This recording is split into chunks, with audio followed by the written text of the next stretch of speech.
योगी युञ्जीत सतत महात्मानं रहसि स्थितः एकाकीयत चित्तात्मा निराशीरपरिग्रह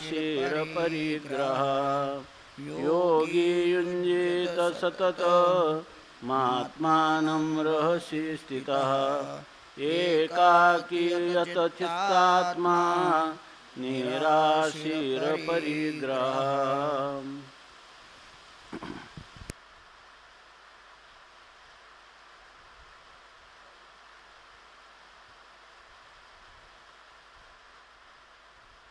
एकाकी यतचित्तात्मा निराशी अपरिग्रहाः योगी रहसि स्थितः सततम आत्मानं युञ्जीत।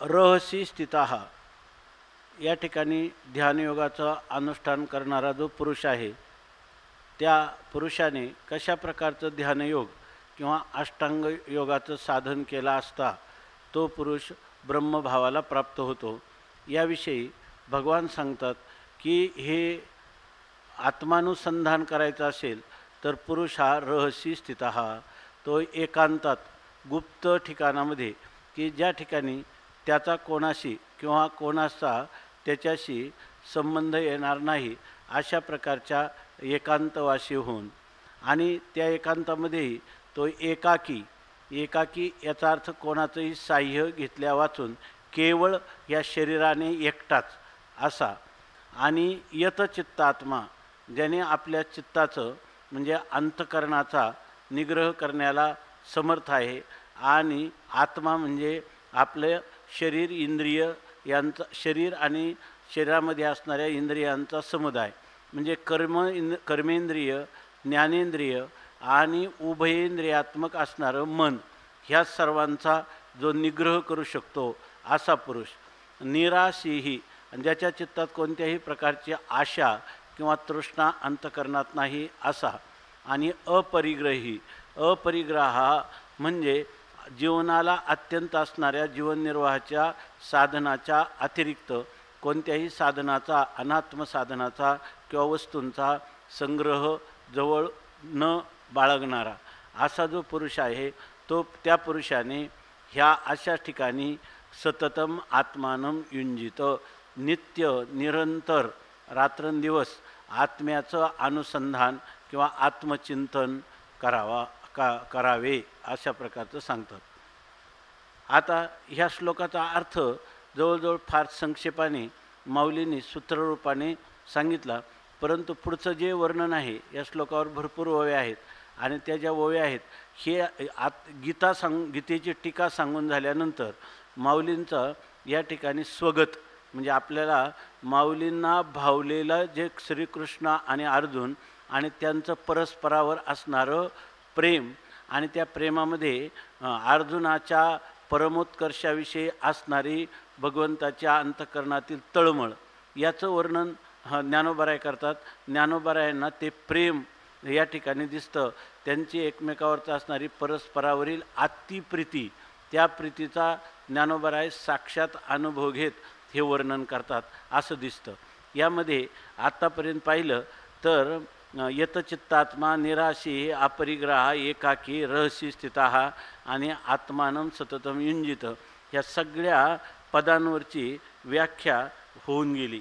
आता माऊली असं सांगतात की इथून पुढे सांगतात की हे जे उपदेश करणारे आहेत ते उपदेश करणारा आहे परमात्मा साक्षात संपूर्ण जगताच्या उत्पत्ती स्थिती आणि लयाचा करता श्रीकृष्ण परमात्मा जो संपूर्ण ज्ञानियांचा बाप असं त्याला म्हटलेलं आहे म्हणजे ज्ञानी पुरुषा किंवा विद्वान पुरुषाच्या परंपरेतला परमपिता आद्य पुरुष असणारा हा परमात्मा अर्जुनाला सांगत आहे। त्याचं वर्णन त्याचं महात्म्य काय आहे ईश्वर महात्म्य ते वर्णन करतात की हा परमात्मा हा ऐशी असाधारणे निष्पन्नाची लक्षणे आपुलेनी बहुवसपणे श्रीकृष्ण बोले। आता असे हा जो योगी सांगितलेला आहे या ठिकाणी, हा काय साधारण मनुष्य नाही, असाधारण आहे. आणि निष्पन्न म्हणजे ज्याला परमात्मा अनुभूती पूर्णपणाने प्राप्त झालेली असा हा अलौकिक महापुरुष आहे, दिव्य महापुरुष आहे. आणि तो परमात्मा आपुलेनी बहुवसपणे, आणि तो आपल्याद्वारा बहुवसपणे जितकं शक्य होईल तितक्या प्रकारे, म्हणजे अनेक प्रकाराने ह्या अर्जुनाच्या बुद्धीवर हा बोध आरूढ होईल अशा प्रकाराने श्रीकृष्ण बोले. श्रीकृष्ण परमात्मा त्याला सांगत आहेत. ते श्रीकृष्ण परमात्मा कोण आहेत? तर जो ज्ञानियांचा बापू, संपूर्ण जे ज्ञानी पुरुष आहे, आपण सकाळीच पाहिलं सत्तुनहा सर्वेशाम आद्य गुरु, तो परमात्मा सर्वांचा आद्य गुरु असणारा आणि देखणयांचे दिठीचा दीपू. जरी मनुष्य दृष्टीनं या ठिकाणी दृश्य पदार्थाचं ज्ञान करून घेत असला तरी त्या मनाला, इंद्रियांना खरं मूलभूत सामर्थ्य जे आहे ते ज्या चैतन्याचं, व्यापक चैतन्याचं आहे, ते व्यापक चैतन्य तो परमात्मा आहे. तो खऱ्या अर्थाने आपल्याला वाटतं की दृष्टी दृश्याला पाहत आहे, परंतु त्या दृष्टीचाही द्रष्टा त्याच्या पाठीमागं आहे, तोच खरा पाहणारा आहे. तोच ह्या देखणा म्हणजे द्रष्ट्याच्या दृष्टीचा खरा दीप आहे.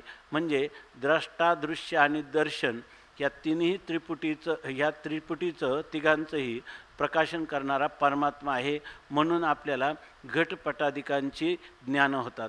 स्वयंप्रकाश परमात्मा जर अधिष्ठान रूपाने या मन, बुद्धी, चित्त, अहंकार, इंद्रिय यांच्या पाठीमागं नित्य स्वयंप्रकाश रूपाने नसला तर आपल्याला जगतातील कोणत्याही पदार्थांची ज्ञान होणार नाहीत.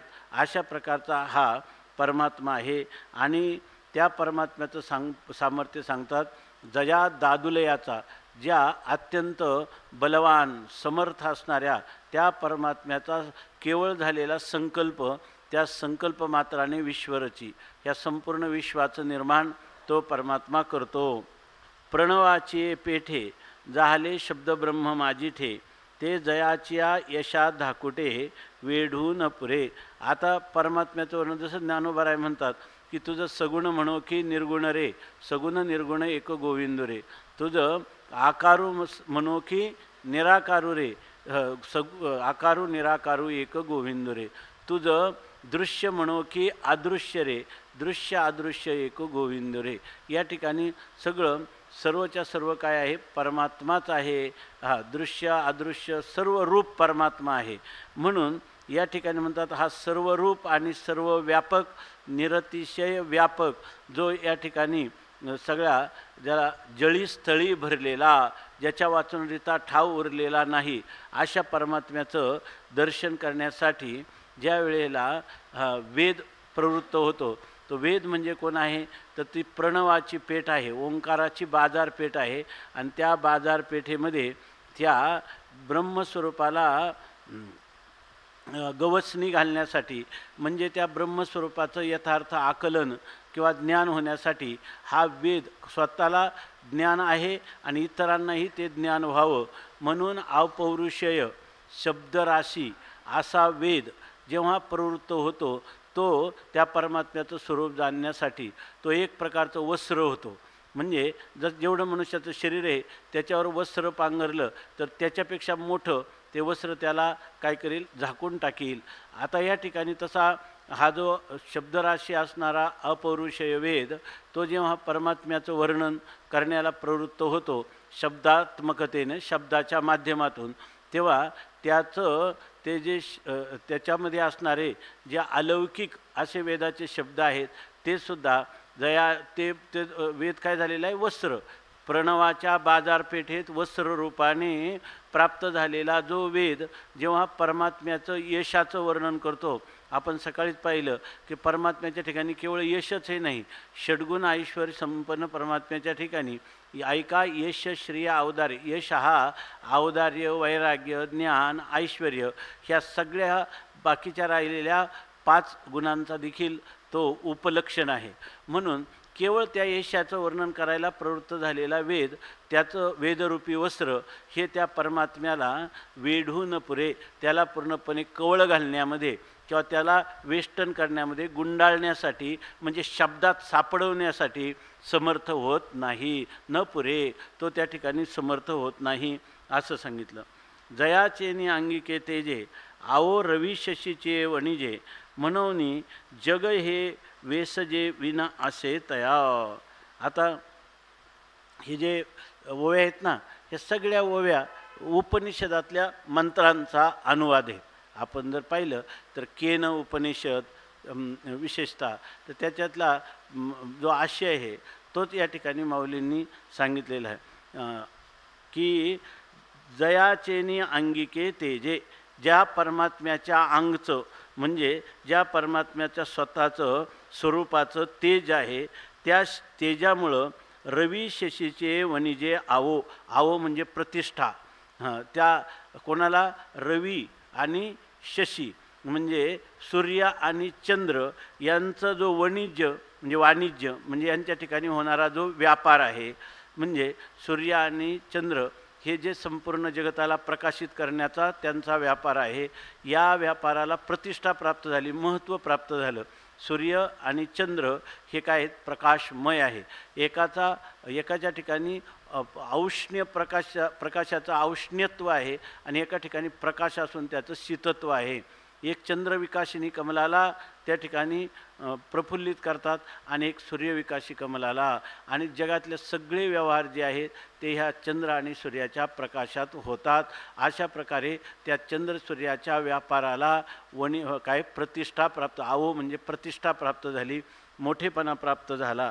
आपण जर खरं पहा तुम्ही बरं तर ते म्हणतात जग हे तया वेसजे विना असे, पण जगात जो चंद्राचा आणि सूर्याचा प्रकाश आहे त्या चंद्राचा आणि सूर्याचा प्रकाश हा जयाचे वेसजे विण, ज्याच्या प्रकाशा वाचून आहे. आपल्याला आक्षेपार्थाने विचारतात म्हणजे चंद्र सूर्याला काय? यदादित्यगतं तेजो जगत भासयते अखिलम तच्चंद्रमसी यच्चंद्रमसी यच्चाग्नौ तत्तेजो विद्धी मामकम. चंद्रात आणि सूर्यामध्ये असणारं जे तेज आहे ते तेज कोणाचं आहे? माझं आहे. ही म्हणून ते चंद्र सूर्य हे माझ्या विभूतीच्या रूपाने या जगामध्ये प्रकाशित होत आहे. मीच जर मुळात स्वयंप्रकाश रूपाने नसतो तर चंद्र आणि सूर्य यांच्या ठिकाणी प्रकाशाचं ज्ञान तरी झालं असतं का? मीच जर ज्ञानरूप नसतो तर त्यांच्या ठिकाणी असणारं तेज, या तेजाचं ज्ञान तरी कोणाला झालं असतं का? म्हणून याचा अर्थ काय? सर्वात तेजरूप कोण आहे? ज्ञानरूप प्रकाशरूप मीच आहे असं भगवान सांगतात. जयाचे म्या बोलविल्या वेदू बोले, म्या चालविल्या सूर्य चाले, म्या हलविल्या प्राणू हले, जो जगाते चाळितो. ऐसा जो मी समर्थो तो मी जगाचा नाथू, ऐसा जो समर्थो तो मी जगाचा नाथू असं परमात्मा सांगतात. तर जयाचेने अंगिके तेजे आवो रवी शशीचे वणिजे म्हणून अशी स्थिती असल्यामुळं जग हे वेसजे विन म्हणजे जग हे तया वेसजे विन असे, जग हे त्याच्या प्रकाशा वाचून आहे, अर्थात जगाला त्याच्या प्रकाशा वाचून प्रकाश किंवा सत्ता किंवा स्फुरण हे दोन्हीही नाही. ह्या जगाचं जे सत्ता आणि स्फूर्ती आहे ती मूळची सत्ता आणि स्फूर्ती कोणी दिलेली आहे? भगवान परमात्म्यानेच दिलेली आहे. हागा नामची एकतयाचे. वास्तविक ह्या ज्या काही आहे ना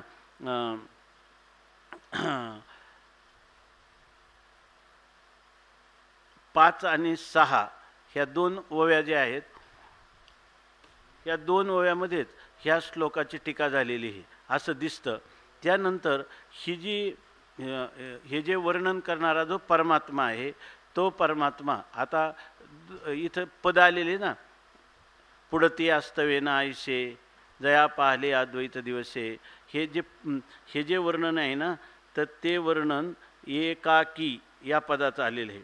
नंतर आयसीए असाधारणे, आयसीए म्हणजे अशा प्रकारची इथं काय सांगितलं? शुचौदेशे इत्यादी ग्रंथेने येतं श्लोक भावार्थम व्याख्यास्यते. ह्या श्लोकाचा खरा भावार्थ कोणता आहे?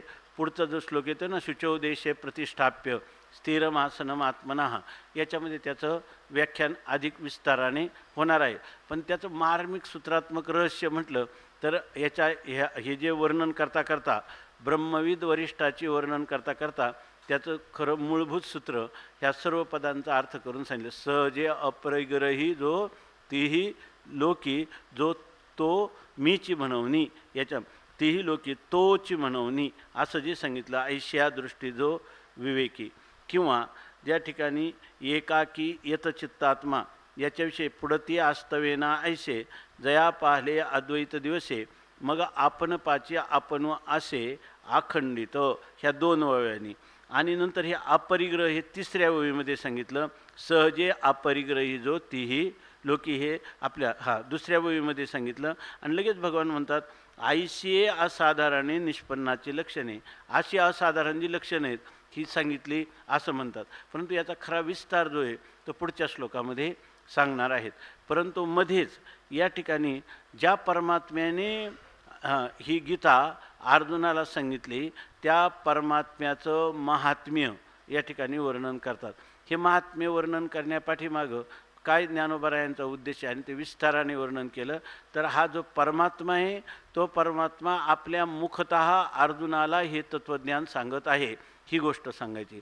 म्हणजे या तत्त्वज्ञानाविषयी साधकाच्या मुमुक्षूच्या जीवनात अत्यंत प्रामाण्य बुद्धी असावी, इतकी की सर्वज्ञ परमात्मा हे साधकासाठी कथन करीत आहे, अर्जुनाच्या निमित्ताने आपणासाठी कथन करीत आहे, असा त्याचा दृढ भाव असावा, श्रद्धा असावी. यासाठी बहुतेक म्हणजे असं वाटतं की यासाठी माऊलींनी हा विषय सांगितला. पुढं माऊलीच का विषय सांगतात हे माऊलीच सांगणार आहेत. आता ते सांगतात हागा नामची एक जयाचे पाहता गगन ही दिसे टाचे गुण एकैक कायतयाचे आकळशील तू. पाठीमागं त्यांनी सांगितलं होतं की हे संपूर्ण वेद जे आहे त्या संपूर्ण अपौरुषे वेदाचे शब्द परमात्म्याच्या एकट्या षड्गुण ऐश्वर्यापैकी यशाचं वर्णन करायला देखील हे समर्थ नाही. म्हणजे परमात्म्याच्या यशाचं वर्णन करून परमात्म्याला पूर्णपणे वेढून टाकतील एवढंसुद्धा त्या वेदरूपी वस्त्राच्या ठिकाणी सामर्थ्य नाही कोणत्या एकट्या यश ह्या गुणाचं. आणि भगवंताचे गुण काय, पहिला गुण जरी यश असला तरी यश श्री औदार्य ज्ञान वैराग्य ऐश्वर्य हे 6 श्रेष्ठ गुण परमात्म्याच्या ठिकाणी आहेत.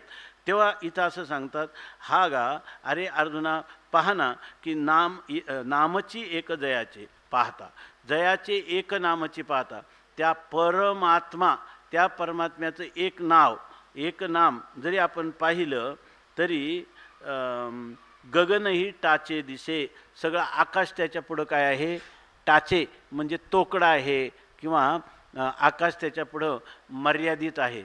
म्हणजे आकाशापेक्षाही अमर्याद असणाऱ्या व्यापक असणाऱ्या असं त्या परमात्म्याचं नाम आहे. आपण चिंतन करत असतो की अवघाची आकार ग्रासियेला काळे आणि एकची निराळे हरीचे नाम. नाम आणि नामी याच्यामध्ये अभेद असल्यामुळं या ठिकाणी जसं नामी हा त्रिकाला बाधित नित्य आहे त्याप्रमाणे त्याचं नामही नित्य आहे. आकाश जरी असलं तर आकाशाची उत्पत्ती नाश्रुतीमध्ये वर्णन केलेलं आहे. आत्मनः आकाशः संभूतः, आत्म्यापासून मायेचं प्रथम कार्य म्हणून या ठिकाणी महत्त्व आपलं बरोबर ना, महत्त्व अहंकार पंचतन्मात्रा आणि पंचमहाभूत या क्रमाने आकाशाची उत्पत्ती सांगितलेली आहे. परंतु या ठिकाणी हे याचं मूळ जे आहे तर त्या मायेचंही अधिष्ठान, माया ही परमात्म्याच्या एका अंशावर राहते आणि मायेच्या एका अंशावर महत्त्व राहतं. महत्त्वाच्या एका अंशावर या ठिकाणी अहंकार तत्व राहतं आणि अहंकार तत्वाच्या एका अंशावर या ठिकाणी हे जे त्याला काय म्हणतो आपण तामस अहंकार, तामस किंवा त्याला भूतादी अहंकार राहतो आणि त्या भूतादी अहंकाराच्या एका अंशावर शब्द तन्मात्रा राहते आणि त्या शब्द तन्मात्रेपासून काय होतं आकाश. आणि त्याच्या एका अंशावर कोण राहतं? आकाश राहतं. आकाशाच्या एका अंशावर वायू, वायूच्या एका अंशावर तेज, तेजाच्या एका अंशावर जल आणि जलाच्या एका अंशावर पृथ्वी आणि त्या पृथ्वीच्या एका अंशावर ही ब्रह्मांड. अशा प्रकारे त्याच्यामध्ये ही असणारी एक पृथ्वी. असं इतका व्यापक परमात्मा आहे. तेव्हा ते सांगतात हा नामची एक द्यायचे. त्या परमात्म्याचं एक नाम म्हणजे त्या परमात्म्याचं एक रूप असणारं निरतिशय व्यापक अखंड स्वरूप जे आहे त्या स्वरूपापुढं गगनही दिसे टाचे. गगन म्हणजे आकाश देखील त्या ठिकाणी टाचे म्हणजे त्रुटीपूर्ण किंवा अल्प परिमाण किंवा परिच्छिन्न अशा स्वरूपाचा आहे. आणि असा परमात्मा तर गुण एकैक काय तयाचे आकळशील तू. तर त्या परमात्म्याच्या ठिकाणी एकेका गुणाचा तू कधी आकळशील, तू त्याला आकलन करू शकतील, जाणू शकतील परमात्म्याला नाही. तुझी हा पार नाही गुणा मी अल्पमती नारायणा भवतारकाजी सुजाना एक विज्ञापना पायापाशी काय जाणावे म्या दिने तुझ्या भक्तीची लक्षणे धडते तोंड धुवून परिचिंतने काळसारी. अशी ह्या जीवाची स्थिती आहे. तेच माऊली म्हणतात की या तयाचे एकैक गुण काय आकळशील काय तू आकळशील काय, अर्थात तुला आकलन होणं कळणं शक्य नाही. म्हणून त्यांनी सांगितलं भगवंताच्या गुणाचं वर्णन करताना पुष्पदंत काय म्हणतो की आशितगिरी समम शात कज्जलम सिंधू पात्रे सुरतरुवर शाखा लेखनीम पत्रमुर्वी लिखती यदि गृहीत्वा शारदा सर्व कालम तदपि तव गुणानाम ईश पारम न याती. या परमात्म्याचं गुणवर्णन करताना 7 समुद्राची शाही केली आणि पृथ्वीच्या वृक्षावर असणारे वृक्ष त्यांची लेखणी केली आणि सरस्वती स्वतः लेखनाला प्रवृत्त झाली, तरी परमात्म्याच्या गुणांचा पार नाही, तरी परमात्म्यांच्या गुणांचं वर्णन होऊ शकणार नाही. असं त्याचे गुण आहेत. जर खरंच परमात्म्याच्या गुणांचं वर्णन कोण करू शकेल बरं? कोणीच करू शकत नाही. याचा अर्थ खरं परमात्म्यांच्या गुणांचं वर्णन कधी होईल माहिती आहे का? जो पुरुष परमात्म्याच्या सगुण आणि निर्गुण या स्वरूपाचं अधिष्ठान असणारं अगुण परमात्म्याच्या स्वरूपाशी तद्रूपतेला प्राप्त होईल. तद्रूपतेला प्राप्त होणं हेच खरं त्यांनी भगवंताला जाणणं आहे की नाही? याच्यामध्ये सगळं काय त्या यांनी जाणलं का म्हणायचं तर हस्तिपदे सर्वपदम निमग्नम. अधिष्ठानाला जाणलं की कारणाला जाणलं की कार्याला जाणल्यासारखंच आहे. वाचार म्हणून विकारो नामधेयम मृत्तिके तेव सत्यम असं सांगलं. तुका म्हणे अंगे व्हावे जे आपण तरीच महिमान येईल कळो असं सांगतो योग्य प्रमाणे. मनोनी असो हे वानने सांगून येणो कवनाची लक्षणे दावावी मिशे येणे का बोलिलो ते. ही ओवी थोड्याशी कूट अर्थाची वाटते आणि त्याचं आपण पाठीमागे चिंतन करत असताना त्याचा कोणीतरी अन्वय केला आहे आणि त्या अन्वयानुरूप आपण अर्थ त्याचा करतो. तर तो अन्वय पहा की म्हणवनी हे वानने असो. याचा सरळ अर्थ आहे तर लागत नाही. म्हणवनी जर याचा योग्य अन्वय केला कोणी महापुरुषांनी केलेला आहे तो आपण ह्या टिप्पणीमध्ये लिहिलेला आहे. तर त्या टिप्पणीमध्ये असं करायचं बघा. मी ओवी परत एकदा वाचतो. हागा नाम कापलं म्हणवनी असो हे वानने सांगो नेनो कवनाची लक्षणे दावावी मिशे येणे का बोलिलो ते.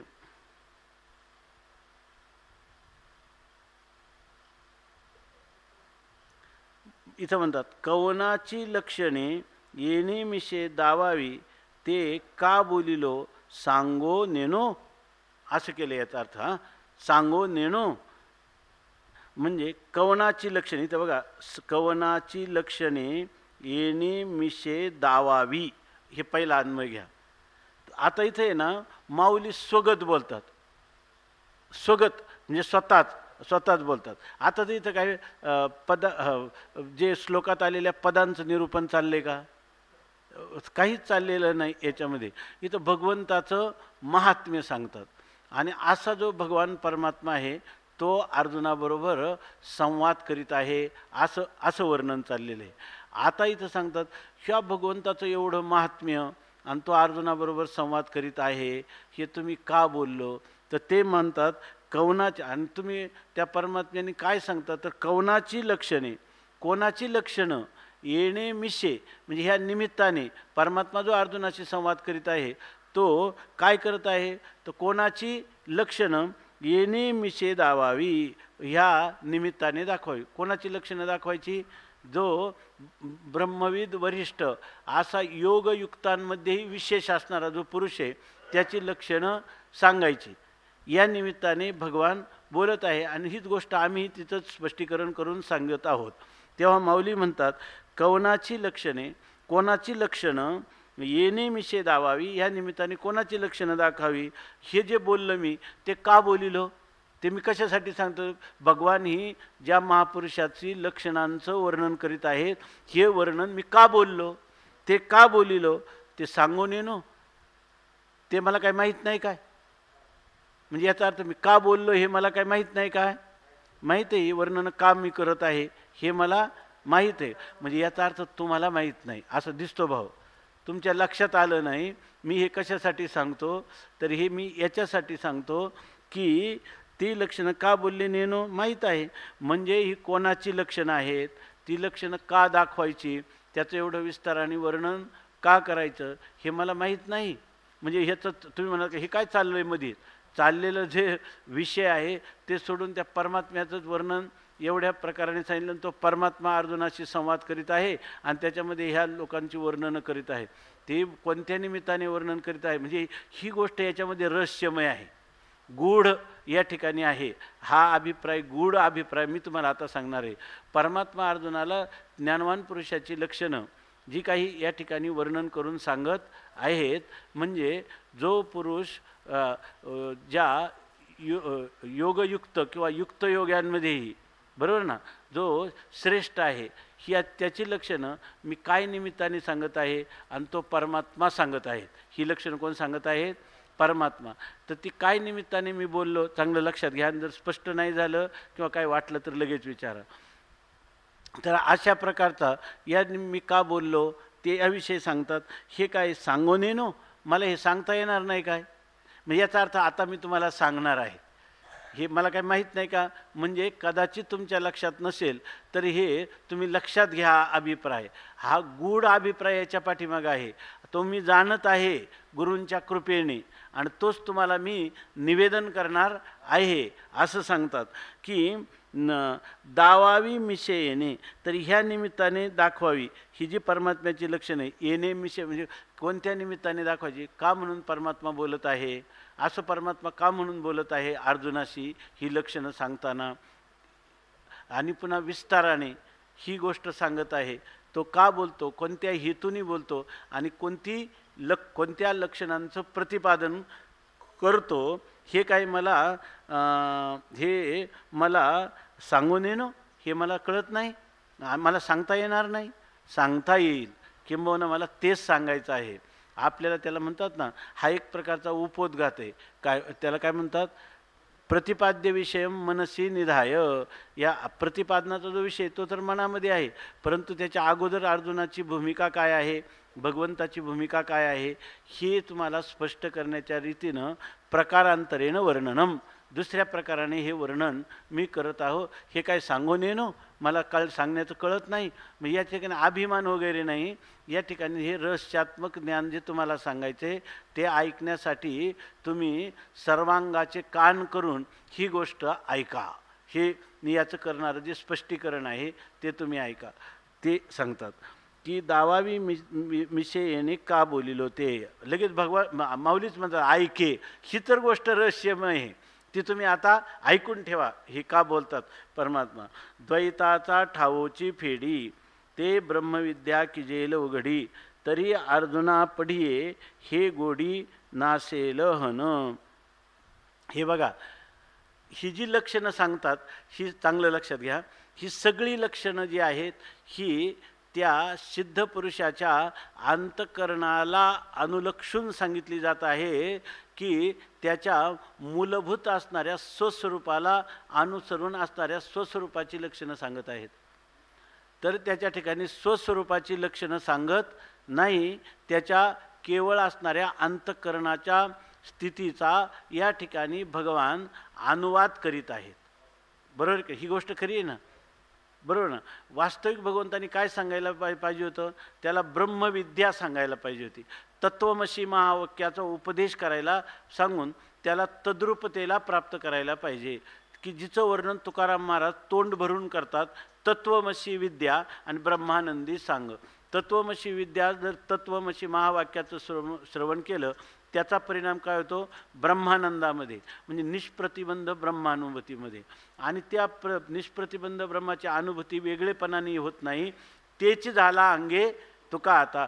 तो ऐकणारा, महावाक्याचं श्रवण करणारा अधिकारी साधक, काना वचनाचे भेटी, सरीचाची पै किरीटी, वस्तू होनी उठी कवनू एकूजो. असा एखादा महाभाग्यवान पुरुष असतो, तो या ठिकाणी या तत्वाला प्राप्त होतो. म्हणून आता त्याची लक्षणं सांगायची म्हणजे तो महापुरुष काय, ज्या ब्रह्मस्वरूपाला प्राप्त झाला त्या ब्रह्मस्वरूपाचं वर्णन करायला पाहिजे. आणि ते ब्रह्मच तुझा आत्मा आहे. तत्वमसी अयम आत्मा ब्रह्म प्रज्ञानम ब्रह्म अहम ब्रह्मास्मी, असा त्याला जे काही वेदातील 4 महावाक्य आहेत त्या महावाक्याचा बोध व्हायला पाहिजे. अशा प्रकारचं वर्णन इथं अपेक्षित आहे की नाही? पण म्हणतात अपेक्षित आहे, पण तिथं ते वर्णन सांगतात की भगवान त्या ठिकाणी त्या महापुरुषाच्या अंतःकरणाच्या स्थितीचं वर्णन सांगतात.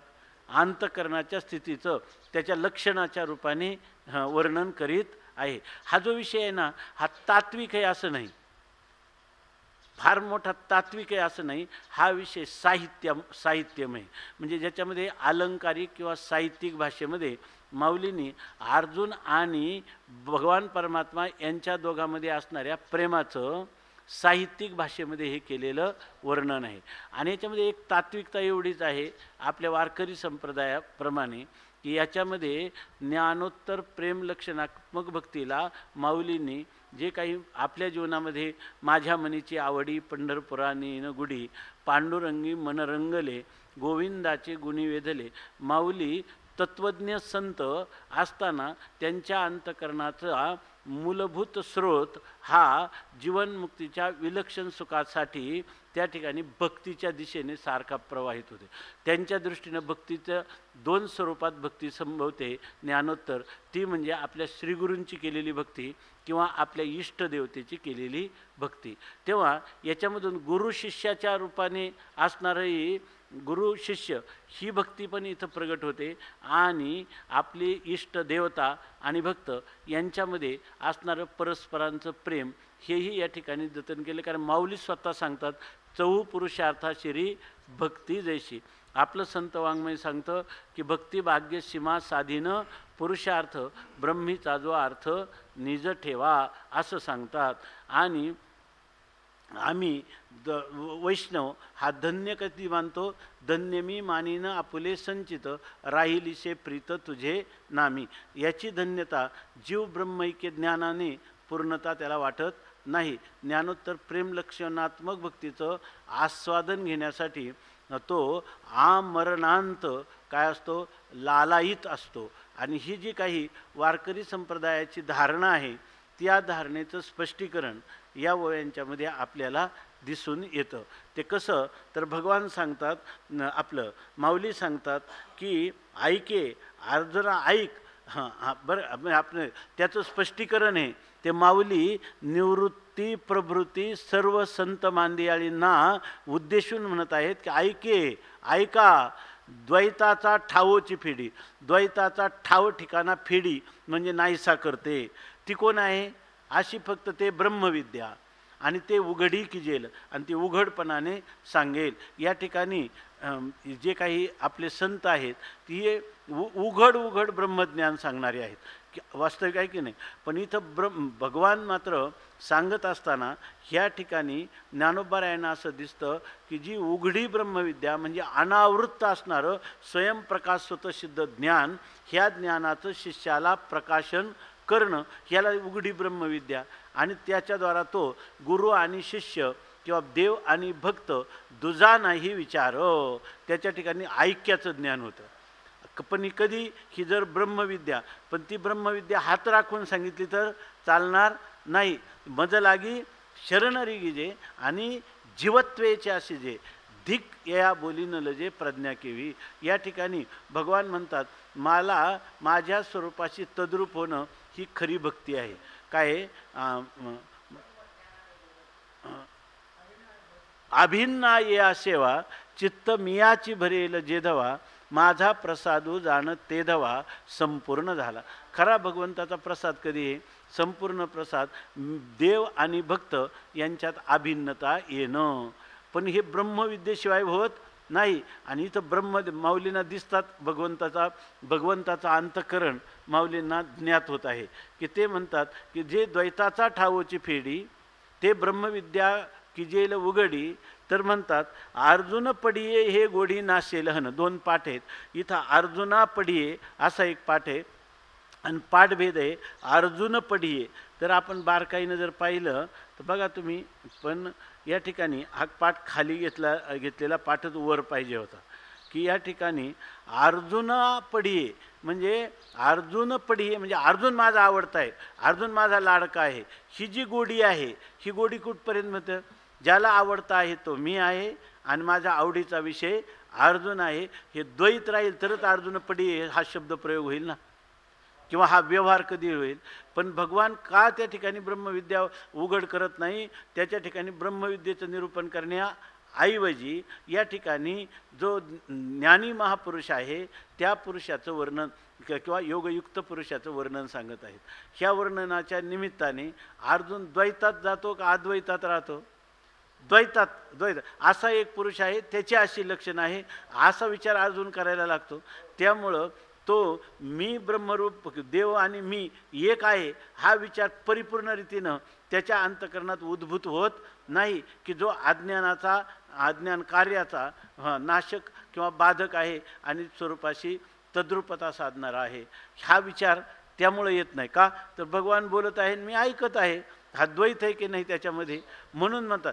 त्याच कारणाने ही ब्रह्मविद्या भगवान अर्जुनाला सांगत नाही. असं म्हणतात की अर्जुन पडिये, अर्जुन मला आवडतो, ही जी गोडी म्हणजे हा जो आनंद, हे जे रसास्वादन आहे ते नासेल हन, ते काय होईल? नासून जाईल. म्हणजे याचा अर्थ ते मला अनुभवता येणार. अर्जुन माझा लाडका, अर्जुन माझा परमप्रीतीचा विषय, अर्जुनाचा परमप्रीतीचा विषय मी, आणि दोघं परस्परामध्ये भोगत असणारा जो आनंद आहे की नाही, सुखाचे व्यवहारी सुखलाभ झाला आणि आनंद कोंदला मागे पुढे, संगती पंगती देवासवे घडे, नित्य नित्य जोडे त्याची साथ, समर्थाचे घरी सकळ संपदा, नाही तुटी कदा कासयाची. हा आनंद भगवंताला अर्जुनाच्या द्वारा भोगता येईल का? ऐक्याला प्राप्त झाला तर नाही.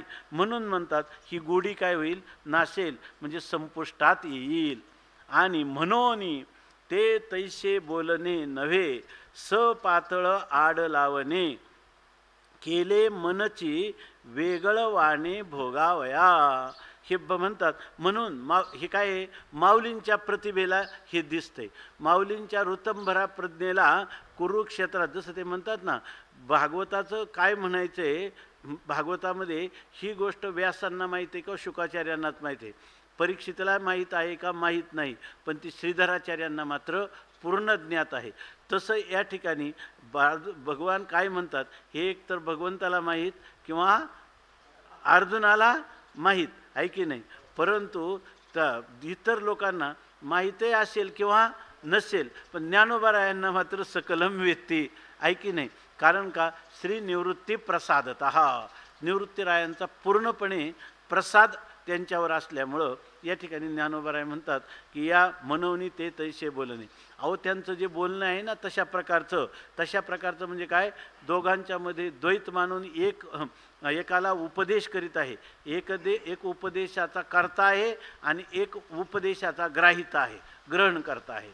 असं जे बोलणं आहे ते बोलणं म्हणजे काय म्हणतात, हे बोलणे नव्हे, ते चाललेलं बोलणं नाही तुमच्या आमच्यासारखं सत्यद्वैतामध्ये सांगून जे बोलणं चाललेलं असतं तसं हे बोलणं नाही.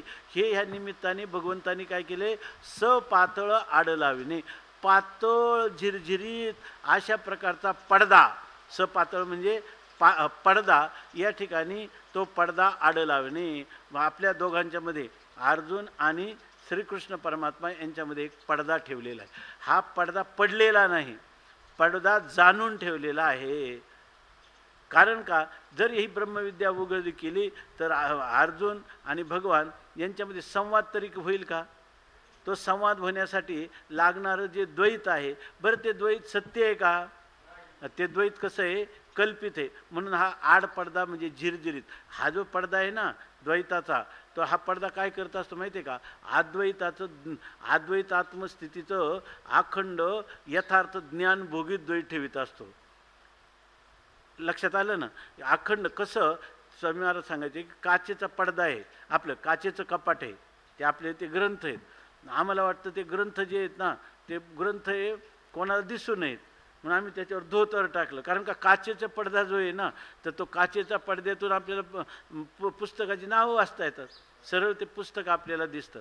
मग ते पुस्तक तिथं पडदा नाही का, प्रतिबंध आहे. पण प्रतिबंधाने त्या ठिकाणी त्याला आज्ञा ठेवलं का आज्ञात न ठेवता पडदा आहे?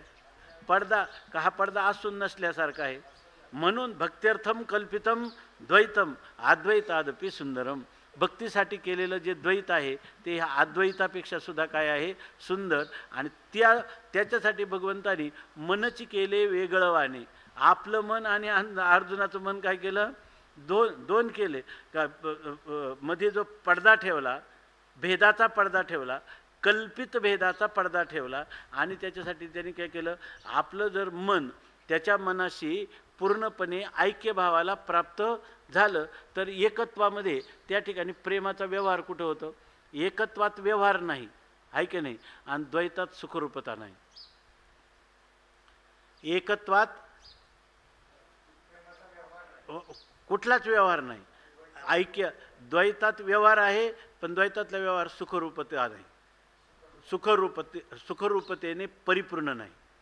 मग याच्यासाठी एक आपल्या संतांनी किंवा महानुभावी पुरुषांनी किंवा देवानीच ही परंपरा ठेवली की ज्याच्यामध्ये काय व्यवहारे आहे आणि सुखरूपता अभंग राहून त्या ठिकाणी त्याला काय प्रेमाच्या आदान प्रदानाचं रूप येण्यासाठी अद्वैत आत्मस्थिती न भंगता कल्पित द्वैताचा स्वीकार केला तर या ठिकाणी सुखाच्या व्यवहारात सुखाचाच लाभ होतो. हा व्यवहार सगळा सुखमय होतो. त्याच्या दृष्टीनं जिकडं पाहिजे तिकडं सर्वा सुखमया दिशा, हा सर्व दिशा त्याला सुखरूप वाटू शकतात त्याच्या व्यवहारामध्ये. अशा प्रकारचा संशोधन किंवा शोध संतांनी या ठिकाणी लावून ठेवलेला आहे की या ठिकाणी असं म्हणतात, तुकाराम महाराज म्हणतात की मी काढूनी देवभक्तपण सुखाचा सोहळा ठेवूनी निराळा दावी मज. असा देवभक्तपणाचा सुखाचा सोहळा भोगण्यासाठी देवाने मनच केले वेगळवाने भोगावया. कशासाठी? इथं आनंदरूपतेमध्ये आनंदाचा भोग नाही. मग आनंदाचा भोगावया जर करायचं असेल तर त्या ठिकाणी द्वैतच करावं लागतं. आणि ते द्वैत जे ते द्वैत त्यांनी स्वतः ठेवलेलं द्वैत आहे का असलेलं द्वैत आहे, ते स्वीकारलेलं द्वैत आहे. त्या द्वैताच्या वशीभूत हा महात्मा होतो का ते द्वैत त्याच्या वशीभूत असतं? द्वैत त्याच्या वशीभूत असतं. आणि वशीभूत द्वैत झालं कधी म्हणायचं? ते द्वैत अनित्य आहे, ते दुःखदायी आहे म्हणून का द्वैत मिथ्या आहे कळणं. द्वैताला मिथ्यात्व ठरलं का द्वैत आपल्या काय आलं, वशीभूत झालं. जोपर्यंत ते द्वैत आहे ना ते आपल्याला खायला ते आपल्या आनंदाच्या भोगाला उपयोगी होतं. त्यांनी सांगितलं की स्वामी महाराज सांगायचे एकदम मित्र चालला होता रस्त्याने, मागून एक जण आला आणि जोराची थप्पड त्याला दिली. जोराची थप्पड दिल्यावर हा इतका उसळून मागं पाहिला की काय करू आणि काय नाही. आणि तेवढ्यात त्याला काय दिसलं की हा तर आपला जवळचा लहानपणचा लंगोटी यार आहे. असं म्हटल्याबरोबर त्यांनी काय केलं, त्याला थापड दिली का त्याच्या गळ्यात पडला, त्याच्या गळ्यात पडला. तसं द्वैत दुःख करून देतं जोपर्यंत समजलं नाही तोपर्यंत. जर समजून द्वैत घेतलं, आपण पाहिलं ना की जो विषारी सर्प आहे बरोबर ना, त्याला गारुडी जो आहे तो त्याच्या उपजीविकेचं साधन करतो आणि तुम्हाला आम्हाला तो भयकारक असतो. कारण काय, दात त्या जो त्याला काय म्हणतात गारुडी, त्या गारुडीने काय केलेले, फक्त त्याचा विषारी दात काढला. तसं या अद्वैतामध्ये द्वैतासंबंधी विषारी दात काढणं म्हणजे द्वैताच्या संबंधाने मिथ्यात्व निश्चय करणं, आहे की नाही, असं आहे. मग अशी जी स्थिती आहे ना, या स्थितीपेक्षा तत्त्वज्ञानात एक वेगळी स्थिती सांगितलेली. कोणती स्थिती सांगितलेली आहे की ज्या ठिकाणी द्वैताचा निराश करून अखंड एकस्वरूप असणाऱ्या आत्मस्थितीला अवशिष्ट ठेवणं, की ज्याचं फल मोक्ष आहे किंवा जीच मोक्षरूप आहे, की जी फलरूप आहे आणि सा काष्टा सा परागती, असं तिचं शास्त्रामध्ये वर्णन केलेलं आहे, बरोबर ना. आणि तिच्याकडंच बहुतेक लोकांचा कल आहे. पण असा एक वर्ग आहे की ज्या वर्गामध्ये कल्पित द्वैत आणि अखंड एकरस असणारी आत्मस्थिती, ह्या दोघांचंही सामंजस्य आहे. आणि ते सामंजस्य फक्त म्हणजे केवळ आणि केवळ वारकरी संप्रदायामध्ये दिसतं, जे कुठंही दुसरीकडं नाही. याचा गवगवा वारकरी वाङ्मय सोडून किंवा वारकरी संतांच्या अनुभूती किंवा जीवनचरित्र सोडून दुसरं कुठंही दिसत नाही. आणि हे सगळं शास्त्राच्या अविरोधी आहे. हे सगळं संपूर्ण शास्त्राच्या मनोगताच्या अविरोधी आहे आणि शास्त्र याला प्रमाणभूत आहे. अशी ही स्थिती आहे. आणि त्या स्थितीचं वर्णन या ठिकाणी माऊली सांगतात, म्हणून ते तैसे बोलणे नव्हे, सपातळ आड लावणे आहे का नाही. कशासाठी केलं तर केले मनची वेगळवाने भोगावया, आपल्याला आनंदाचा भोग व्हावा, अर्जुनावर प्रेम करायला मिळावं, अर्जुन हा लाडका आहे माझा, अशा प्रकारची आपल्याला अलौकिक दिव्य अशा प्रकारची कल्पित द्वैत आणि वास्तव अद्वैताची अनुभूती यावी, म्हणून त्या आनंदाचा भोग होण्यासाठी भगवंतानेच आपलं मन वेगळं ठेवलेलं आहे. म्हणजे जणू काही मी वेगळा आणि अर्जुन वेगळा. ते भगवंताचं मनाचं मनोगत वेगळं कसं आलं. खंडाळकर महाराजांनी एक चिंतन केलं की या ठिकाणी शिष्य आणि गुरु यांच्यामधलं एक द्वैत आहे आणि देव आणि भक्त यांच्यामध्येही द्वैत आहे की नाही. पण दोघांच्यामध्ये लय द्वैत कल्पित आहे. दोघांच्या मधलंही द्वैत काय आहे, कल्पित आहे. फक्त त्याच्यात काय होतं, गुरु आणि शिष्य यांचं जेव्हा द्वैत असतं तेव्हा त्या द्वैताचं पर्यवसान कसं लवकर अद्वैतात होईल ही एक गुरूंना चिंता असते, आहे की नाही. आणि तो देव जो विचार आहे त्याला काय होतं की त्या देवाला असं वाटत असतं की जर हा माझा ऐक्य भावाला प्राप्त झाला तर अर्जुन पडिये हे गोडी नासेल हन.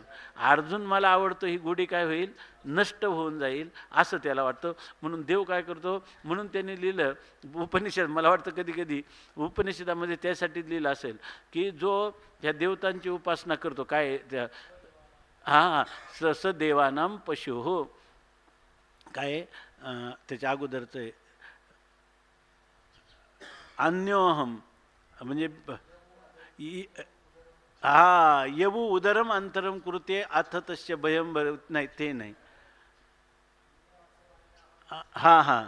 अन्योहम मी अन्य आहे आणि हा परमात्मा वेगळा आहे असं जो समजतो तो ह्या देवतांचा पशु आहे. कारण मग ते देव काय म्हणून सांगतात, अरे हाच मला भेद समजतो ना, भेदच राहिला पाहिजे, त्याच्याकडे अभेदाला जाऊन चालणार नाही. कारण जर हा माझ्या स्वरूपाला प्राप्त झाला तर मला आहुती कोण देईल, त्या देवतांना. मग हे असंच चक्र चालू ठेवायचं. इमम प्रवर्तितम चक्रम, ते चक्र काय आहे, देवान भावयतानेन ते देवा भावयंत्वः परस्परम भावयंतः श्रेया परम वाप्स्यत. त्याला परमश्रेण म्हणजे काय, मोक्ष प्राप्त होईल काय त्याला, म्हणजे त्याचं कल्याण, भौतिक त्याला अपेक्षित असणारं कल्याण, मनोरथ पुरतील अशाच प्रकारचं फक्त त्याला करावं. ते देवसुद्धा काय करतात, त्याला देवानाम पशु, देवानाम पशु त्याचं उदाहरण दिलं ब्रह्मसूत्र भाष्यामध्ये, की हा शेतकरी जे बैल पाळतो, त्या बैलाला खाद्य पिद्य सगळं पुरवतो की नाही, कशासाठी करतो, त्याची नांगरणी पेरणी करण्यासाठी, आहे की नाही. मग तो कधी बैलाला खाऊ पिऊ घालतो, पण बैलाला मालक कधीच करत नाही, आहे की नाही. कारण त्या बैलाचा कायमचा त्याला काय आहे उपयोग आहे. तसं या देवता म्हणतात यांनी कायम आम्हाला आहुती द्यावी आणि मग आम्ही यांचे मनोरथ पूर्ण करावे, हे चक्र कायम चालत राहावं. सदेवानाम पशु, तो ह्या देवांचा काय होतो, पशु. आणि हे करण्यासाठी देवाने काय केलं, आपलं मन वेगळं ठेवलं, मनचे केले वेगळे भोगावया. ह्या भक्ताच्या सुखाचा, आपल्याला प्रीतीचा लाभ व्हावा यासाठी देवाने मनची वेगळ्या प्रकारचं केलं. वेगळ्या प्रकारचं केलं म्हणजे काय, गुरु शिष्यासारखं ठेवलं नाही, देवाने उलट केलं. हा जर माझ्या ऐक्याला प्राप्त झाला तर मग मला याच्या प्रेमाचं आस्वादन करता येणार नाही. अशा वेगळ्या प्रकारच्या मनाची ठेवण भगवंताने स्वतः अवलंबली, असा त्याचा अर्थ झाला. हां, आता ही पुढची ओळी पण थोडी कूट आहे, याच्यामध्ये पहा, त्याचे वेगवेगळ्या प्रकाराने अर्थ केलेले आहेत, पण आपल्याला साधारणपणाने अर्थ कसा अन्वयानुरूप होईल हा पहा. जया सोहम भाव अटकू, मोक्ष सुखा लागोनी रंकू, तयाच्या दिठीचा झणे कळंकू, लागेल तुझिया प्रेमा.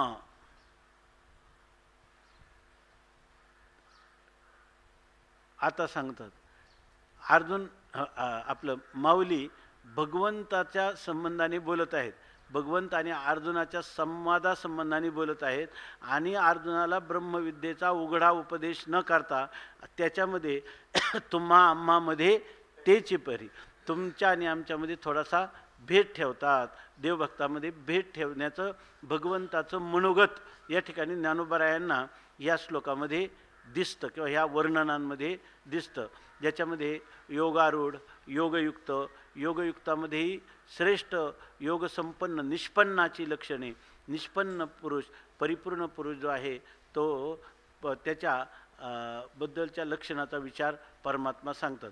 त्याला ब्रह्मविद्या सांगणं, तत्वमसी महावाक्य सांगणं, हे वर्णन अवांतर वाक्याचं वर्णन वाटतं की नाही.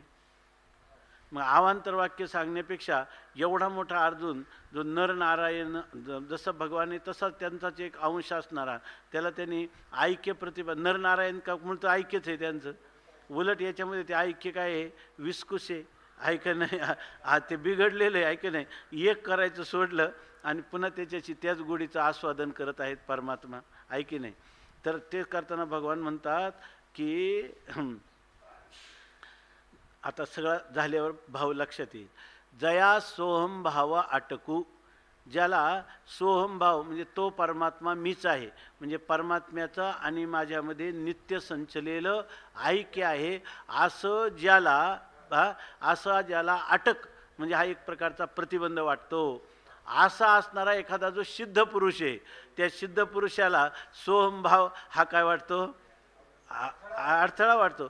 कारण सहा अहम अहम सहा हे ओतप्रोत चिंतन करायचं कुठपर्यंत आहे, त्याचं हे चिंतन तर जर आपल्याला सारखं जर करावं लागत असेल तर आपल्याला अखंड अर्थाची अनुभूती आली नाही असं त्याला वाटतं. त्यामुळे त्याला हा प्रतिबंध वाटतो. आणि तो काय म्हणतो, तुका म्हणे अहम ब्रह्म, हा आड येऊ नये भ्रम, आहे की ना, त्यालाच म्हणायचं का नाही सोहम भाव अटकू. असं कोणाच आहे, जो सिद्ध पुरुष आहे किंवा सिद्ध अवस्थेच्या एकदम जवळ गेलेला पुरुष आहे, की नाही. त्याला फक्त आता काय राहिले, सोहमवृत्तीसारखी आवृत्ती रसकृत उपदेशात आशिना हा संभवात ब्रह्मसूत्र सांगतं. एका आसनावर बसून कायम पुन्हा पुन्हा काय करायचे, आवृत्ती काय करायची, ओतप्रोत चिंतनात सहा अहम अहम सहा. जसं वस्त्र तयार करताना एक धागा आडवा, पुन्हा दुसरा धागा एक पूर्वेकडून पश्चिमेकडे, पश्चिमेकडून पूर्वेकडे, उभा धागा काय दक्षिणेकडून उत्तरेकडे, उत्तरेकडून दक्षिण, पुन्हा पुन्हा तेच आवृत्ती करायची. तर त्याला हा प्रतिबंध वाटायला लागतो. ही आवृत्ती काय करायची, जर माझं स्वरूपच शास्त्राने सांगितलं आहे तर त्याच्यातच मी प्रतिष्ठित झालो पाहिजे, ऐके नाही, असं ज्याला वाटत असेल, जया सोहमभाव हा आटकू. आणि दुसरा एक आहे तो मोक्ष सुखा लागोनी रंकू. आज त्याला द्वैतात आलेला असतो कंटाळा, आणि त्याला काय पाहिजे असतं, मोक्षाचं सुख, आणि त्यासाठी तो काय झालेला आहे, रंक. असा कोण आहे, कै मी उद्धार पावेन, कै हे खंड येईल कर्म, ऐक नाही, आईशी चिंता करी सदा सर्व का. हा कोण आहे, मुमुक्षू. बरोबर आहे ना. मुमुक्षूला सुद्धा द्वैताचा कंटाळा आलेला असतो, आणि सिद्ध पुरुषालाही द्वैताचा कंटाळा आलेला असतो. किंवा तीव्रतर मुमुक्षू सोहमभावाचं चिंतन करणाऱ्याला देखील त्या ठिकाणी हा सहा आणि अहम हे जे द्वैत आहे, हे द्वैतच आपल्या खऱ्या ब्रह्मभावाला प्रतिबंध करीत आहे. केव्हाच हे एकदा निवृत्त होईल असं त्याला वाटत राहतं, आणि याला तर सहनच होत नाही. मोक्ष सुखामध्ये काय आहे त्या ठिकाणी त्यांनी सांगितलं ना, जी हा ते तर आहेत, काय जाऊन या करून निज धामा. नाही नाही, तसं नाही. मोक्ष सुखा लागोनी रंको म्हणजे त्याला काय वाटतं, मोक्ष सुख मला पाहिजे. ह्या द्वैताचा इतका कंटाळा आलेला असतो की हे जे त्यांनी ना, जैसा का वनमनी योगी राज, देखोनी न देखे प्रपंच हा सृष्टी, देखोनी न देखे प्रपंच हा दृष्टी, आणि स्वप्नीची या सृष्टी चेविला देवी. दुसरं एक आहे, जैसा का उन्मनी योगी राज, ऐकोनी नायके निंदा स्तुती कानी, आणि जैसा का उन्मनी योगी राज. ही स्थिती तुकाराम महाराजांचं एक आहे, तुका म्हणे आईशे झालिया वाचून, आणि करणे तो सीन वाटत असे. ही कोणाची अवस्था आहे, मुमुक्षुची अवस्था आहे. जाणोनी नेणते करी माझे मन, आणि तुझी प्रेम, ही तर ह्या पुरुषाची अवस्था आहे, ही वेगळी अवस्था आहे. ही आपल्या इथं जे सांगायचं आहे, जो काय मोक्ष सुखा लागी रंकू, आणि दुसरं काय सोहमभाव हा जया सोहमभाव हा आटकू, आणि तयाचे दिठीचा झने कळंकू, लागेल तुझी या प्रेमा. भगवान मनातल्या मनात म्हणतात. हे आता उपदेश करता करता हे का करून राहिले, भगवान जाणून करून राहिलेत.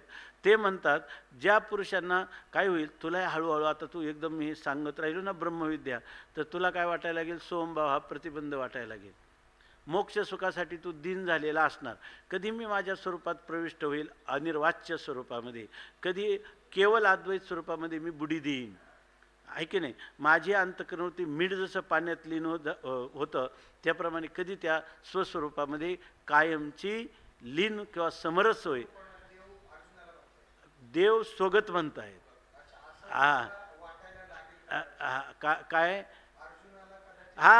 माझ्या अर्जुनाला असं कदाचित वाटायला लागेल. तो काय होईल, मोक्ष सुखासाठी दिन होईल, किंवा त्याला सोमभाव हा काय वाटेल, प्रतिबंध वाटेल. आणि त्याला काय होईल, सोहमभाव जिथं सहा आणि अहम मावळून गेलं, असं जी आपली तात्विक स्वरूप स्थिती आहे तिच्याशी तो तद्रुपतेला प्राप्त होईल, आहे की नाही. बरं, असे जे लोक आहेत ना, असं झालं म्हणजे काय झालं, जर अर्जुन ह्या आशा सिद्धांच्या किंवा अशा मुमुक्षूंच्या सहवासात येईल तर, आणि त्यांची दृष्टादृष्ट होईल, आणि त्यांच्याद्वारा अद्वैत अखंड आत्मस्थिती हाच परमपुरुषार्थ आहे असं जर अर्जुनाच्या ध्यानी येईल, तर तयाचे दिठीचा कळंक, तर त्याची जी दृष्टी अर्जुनावर पडली तर काय होईल, तुझी या प्रेमात दिठी लागेल कळंक, त्या ठिकाणी तुझ्या प्रेमाला काय होईल, दृष्ट होईल. म्हणजे तुझ्या प्रेमाला दृष्ट होईल म्हणजे आता जे आपण संवाद सुख भोगताना जे कल्पित द्वैत आणि वास्तव अद्वैतामध्ये आपलं चाललेलं जे हे संवादाचं काय अलौकिक दिव्य असं जे सुख किंवा आनंद आहे, त्या आनंदाला ओहटी लागेल, आहे की नाही. हे खरं प्रेमाचं स्वरूप. पार तुम्ही अनिर्वचनीय प्रेम स्वरूपम किती जरी व्याख्यानं त्याच्यावर व्याख्या वाचल्या किंवा किती टीका जरी वाचल्या, तर ज्ञानोबरायांनी त्याचं जे मार्मिक रहस्य सांगितलेलं आहे, आणि ते कसं आहे, सगळं अनुभूतीचं आहे की नाही. अनुभूती त्यांची अनुभूती म्हणजे जेव्हा भगवंतांनी सांगितली त्याची अनुभूती यांनी ज्ञानोबरायांनी स्पष्ट केली का, तोची अवतार धरी अलंकापुरी ज्ञानाई सुंदरी तरावया, हे जे सांगण्याचं मनोगत होतं. म्हणून हे वार्तिक जे आहे ना, ते भगवंतांनी आपल्या म्हणण्यावर स्वतः केलेलं हे वार्तिक आहे, कारण ते अनुक्त आहे, तिथे हे राहिले सांगायचं, आहे की नाही. हे त्याच्यासाठी त्या ठिकाणी संग्रहा यत्र क्रियते, त्याचं सम्यक ग्रहण सम्यक ज्ञान व्हावं म्हणून यत्र क्रियते नाम अत्र क्रियते, या ठिकाणी केलं जातं. म्हणून म्हणतात जया सोहम भाव अटकू मोक्ष सुखा लागो निरंकू. याच्यातून अजून एक हे झणे अवयव वापरले योजलेले. तयाचे दिठीचा कळंकू तुझ्या प्रेमा लागेल, तुझ्या प्रेमाला लागेल पण झणे कदाचित लागेल पण लागू देऊ नकोस हो, अशा प्रकारचं हे अव्यय झणे अव्यय झणी म्हणजे कदाचित लागेल पण लागू देऊ नको, हे भगवंताला सांगायचे. बरं हे कोणासाठी सगळं भगवान सांगतात माहिती का? त्या शिष्याच्या कल्याणासाठी का आपल्या स्वतःच्या आनंदासाठी? स्वतःच्या आनंदासाठी. ते अर्जुनाचं काही नाही. म्हणून त्यांनी सांगितलं का केले मनची वेगळवाने भोगावया, असं सांगतात. की या ठिकाणी भगवान म्हणतात की विपाये अहम भावयाचा जाईल मी तेची हजरी होईल तरी मग काय किजेल एकले या. भगवान म्हणतात विपाय, याच्यातून सुद्धा खूप आहे. बहुतेक विपाय म्हणजे कदाचित, म्हणजे असं होणारच नाही. असं होणारच नाही म्हणजे काय?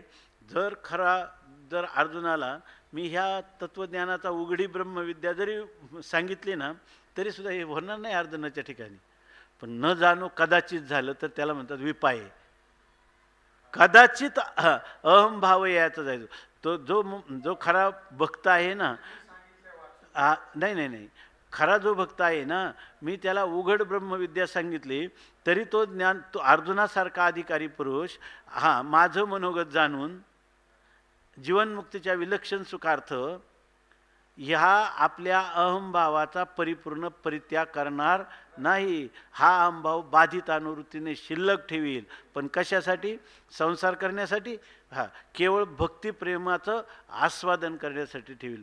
पण हे सहसा असं आहे की विपाय, याचा अर्थ ज्ञानोबरायांना असं म्हणायचं आहे की खरा ज्ञानी जो आहे ना त्याचा अहमभाव तो थोडासा ठेवीतच असतो आणि ज्ञानोत्तर प्रेम लक्षणात्मक भक्तीचं आस्वादन करीतच असतो, आहे की नाही? पण कदाचित, म्हणून ज्ञानोबरायांनी सांगितलं ना ही अनुभवाची जो, तुम्ही म्हणाल असं ज्ञान झालं क्रियेचे नामकिरणच आहे. क्रियेचं नाही तर भक्ती ही भक्तिप्रेमाचा आनंद लुटणं ही काय मानसिक क्रियाच नाही तर दुसरं काय आहे? मानसिक क्रिया आहे ना. आणि क्रिया जी आहे तर अद्वैत अखंड आत्मस्थितीमध्ये क्रिया सिद्ध होते का? तैसे क्रियेचे नामकिर नस आहे. आणि हे अद्वैती भक्तीचे आहे कसं म्हणतात? हे काय हे असं आहे विपाय. बहुतेक असंच घडतं, आहे की नाही? बहुतेक काय घडतं की ते मन तसंच ठेवून बाधितानुवृत्तीनं भक्तिप्रेम सुखाच्या आस्वादनासाठी त्या मनाचं जतन केलं जातं. त्याला अखंड एक स्वरूपात विलीन होऊ देत नाही. थोडं केलेची मन वेगळवाने भोगावया असं म्हणतात. म्हणून भगवंताला खात्री विपाये अहमभाव याचं कदाचितच याचा अहमभाव जाईल आणि मी त्याची हजरी होईल. आणि हा काय होईल? मीच होऊन जाईल. मग मीच होऊन जाईल म्हणजे याने याचं अहमभाव याचा गेला, तो समर्पित कोणाच्या ठिकाणी झाला? माझ्या ठिकाणी. मग आता याचा अहमभाव गेला तर खाली कोण राहिलं? मीच राहिलो. आता मीच राहिलो तर मग काय की जेले एकलिया, मग मी एकट्याने राहून काय करावं? ऐक नाही. या अर्थाने काय जावं या करून निजधामा, तेथे मी नातुडे नाडळे विश्रामा, येथे पाहुनी तमाल मेघ श्यामा, नेघो नायको अनिका दुर्गमा हो. अशा प्रकारची ती. मग काय की जेले एकलिया, मग मी एकटा जर राहिलो तर काय? ब्रह्मविद्या उघड सांगितली त्यांनीच स्वत्व टाकून दिलं. मग केवळ अधिष्ठान उर्वरित राहिलं, आहे की नाही? माझ्या सात्विक मायेचा उपाधी धारण करून खरं मला सुख भोगता येतं ज्या वेळेला अविद्या निवृत्त करून कल्पित द्वैताचा स्वीकार केलेला भक्त माझ्यासमोर संवाद करायला येतो तेव्हा.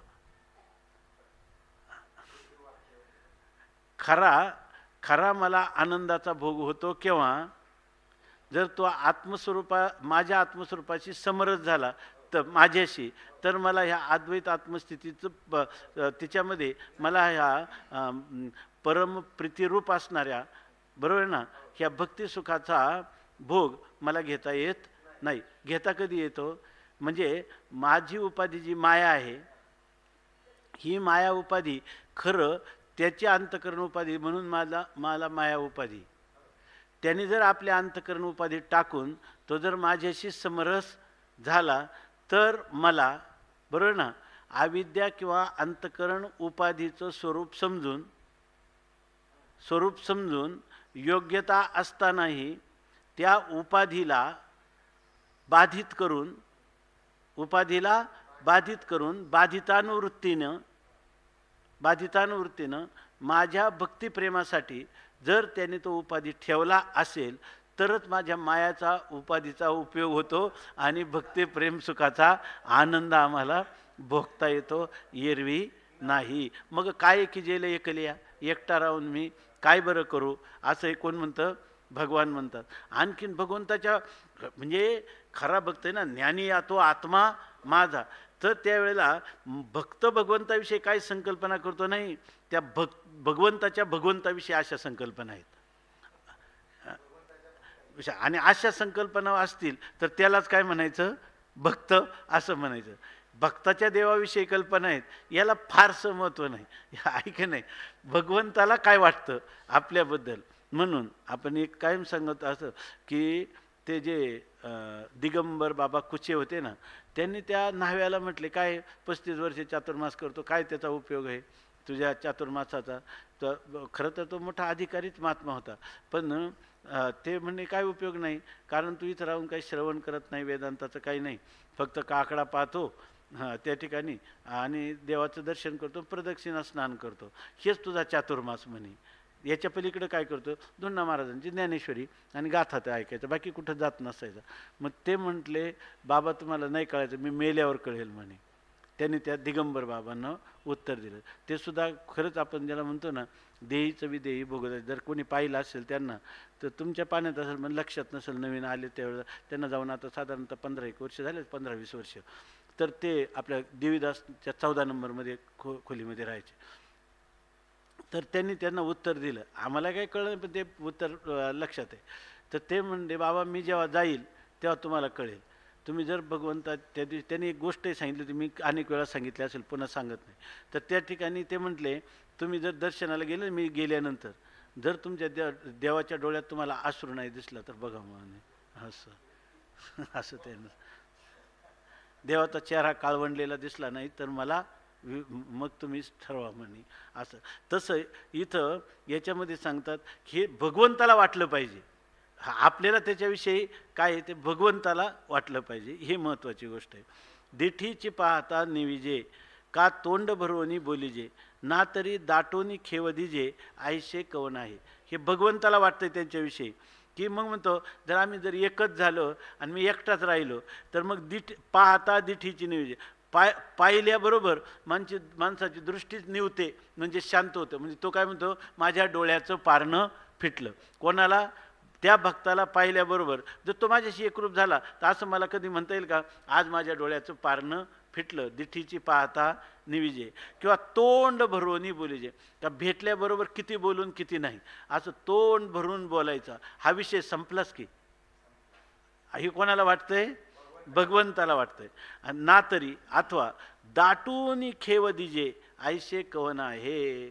या ठिकाणी दावणी खेव दिजे, आपलं दाटूनी म्हणजे कडकडीत अशा प्रकारचं खेव म्हणजे आलिंगन द्यावं. आता ऐशे कवन आहे, असं मला कोण राहील? जर तो भक्त माझ्याशी एकरूप झाला तर मला कोणाला आलिंगन देता येईल, कोणाच्या बरोबर तोंड भरून बोलता येईल, कोणाला पाहिल्याबरोबर माझी दिठी निवेल किंवा दृष्टी शांत होईल किंवा मनाचं तृप्ती होईल, समाधान होईल, असे क्षण मला जीवनात अनुभवता येतील का? नाही. याला म्हणायचं प्रेम. कारण इथं असं जर प्रेम व्हायला लागलं देवाचं भक्तावर तर मग त्याला त्या ठिकाणी काय आहे, त्याला हे मोक्ष सुख. म्हणजे काय आहे मोक्ष सुख? हे एक प्रकारचं त्याला काय आहे, प्रतिबंध आहे. देखे काय काय सांगितलं, सोहम भाव अटकू आणि मोक्ष सुखालागी रंकू. असा हा भक्त आहे का? नाही, हा भक्त असा नाही. पण त्याच्याविषयी देवाची मात्र अशा प्रकारची धारणा आहे. आपुलिया मना बरवी, असमायी गोठी जीवी, ते कवणीशी चावळावी जरी ऐक्य झाले. भगवान हे सगळं भगवानच मनातल्या मनात म्हणतात. आहे की नाही. अर्जुनाला गीता सांगता असताना हे भगवंताला गीता सांगायचं, गीता सांगता सांगता वाटलं की हे जर आता याला जर पूर्णच सांगून ठेवलं तर आपलं पुढचं जे जीवनचरित्र आहे की ज्याच्यामध्ये नरनारायणच अर्जुन आणि कृष्ण या रूपाने आपण अवतरलो आणि त्या लीलेमध्ये जे आपल्याला आनंद भोगायचा त्या आनंदाला दोघंही अंतरलोच की. बरं ते अर्जुनाचं जाऊ द्या, मी तर नक्की अंतरलो आहे की नाही, मी तर निश्चितच अंतरलो असं भगवंताचं मनोगत माऊली या ठिकाणी सांगतात. याला म्हणतात साहित्य. आणि याला म्हणतात माऊली की अमृतातेही पैजाशी ठेवी का ऐशी अक्षरे रसिके मेळविन माझा मराठाची बोल कौतुके अमृतातेही पैजाशी जिंके ऐशी अक्षरे रसिके मिळविन. आणि खरीच रसिक अक्षरे मिळवली की नाही त्याचं जर तुम्हाला प्रत्यंतर पाहायचं असलं तर हा विषय हे प्रकरण पहा. म्हणजे हा ग्रंथ साहित्याने किती साहित्याची ओझा साहित्याच्या पद्धतीनं हा ग्रंथ किती नटलेला आहे याचं ठिकाणी हे याचं प्रत्यंतर आहे. आता आपल्याला तत्त्वज्ञान दिसतं का कर्म दिसतं का योग दिसतो का हे प्रेमच दिसतं आहे भगवंताचं आहे की नाही. आणि ते प्रेम जे आहे ते कसं व्यक्त अनिर्वचनीयम प्रेमस्वरूपम नारद म्हणतात. आणि अनिर्वचनीय प्रेमस्वरूपम हे खरं पटवून त्या सूत्राचं व्याख्यान कसा प्रकार आहे. माऊलीसुद्धा जिथं ज्ञानेश्वरीत म्हणतात की अनुभवाची जोगे, पण अनुभवाची जोगे पण शब्दाने सांगितल्याशिवाय हे शब्द येते हे असे रसमय शब्द त्यांच्या पुढं आपोआप ते शब्द जे आहेत ते शब्द स्वतःहून माऊलींच्या पुढं नाचतात. आम्हाला घ्या आम्हाला घ्या. आणि अशी मराठी भाषे माऊली जर 700 वर्षे माऊलींच्या ज्ञानेश्वरीचा जर असा प्रचार उत्तरोत्तर वृद्धिंगत होणारा असता तर बरोबर आहे ना. आज मराठी भाषा जगातली समृद्ध भाषा असते आहे की नाही. आपुलिया मना बरवी असमायी गोठी जीवी ते कवणीशी चावळावी जरी ऐक्य झाले. भगवान म्हणतात आपुलिया मना आपल्या मनामध्ये असणारी बरवी म्हणजे चांगल्यात चांगली गोष्ट.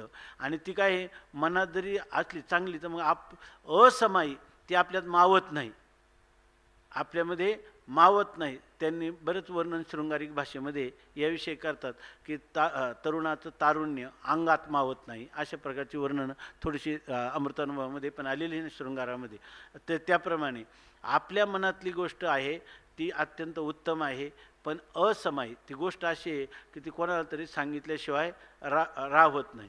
याच्यामध्ये किती माणसाने केलं ना हे मी माझ्या मनातच ठेवील, हे कोणाला सांगायचं नाही. इतकी चांगली गोष्ट आहे ना ही कोणाला सांगायची नाही. कधी कधी असं होतं की त्या गोष्टीचा आनंद इतका मावळत चालतो की असं वाटतं की आपल्या प्रेमास्पदालाही सांगितल्याशिवाय हिला रसच नाही.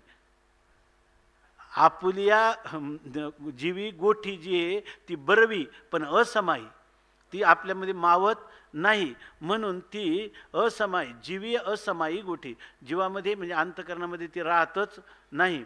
अशा प्रकारची गोष्ट आहे ती कवनेशी चावळावी. ती जेव्हा आपण प्रेमास्पदाशी तिच्या वार्तालाप करू तेव्हाच आता जरा बरं वाटतं.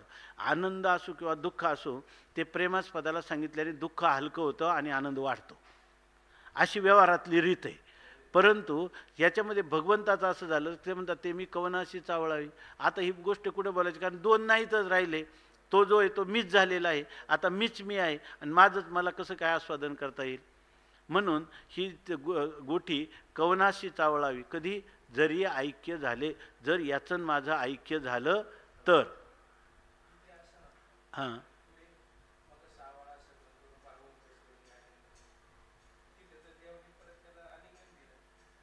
हा मग म्हणजे त्याचं हेच मर्म आहे ना. मग सावळा सकंकन ह्याच्यामध्ये हेच सांगायचं आहे ना त्यांना. जो परमात्मा आहे ना त्या परमात्म्याला त्याला आलिंगनच करून त्याचं जे कल्पित द्वैत आहे त्याच्याद्वारा प्रेमरसाचं आस्वादन करायचं. म्हणून सावळा सकंकनू बाहुपसर्वणी अर्जुनू आलिंगेला स्वशरणू भक्तराजू असं म्हणजे त्याला ज्ञानोत्तर प्रेमलक्षणात्मकच भक्तीचं आस्वादन म्हणूनच ती ओवी पण त्या ठिकाणी सांगते.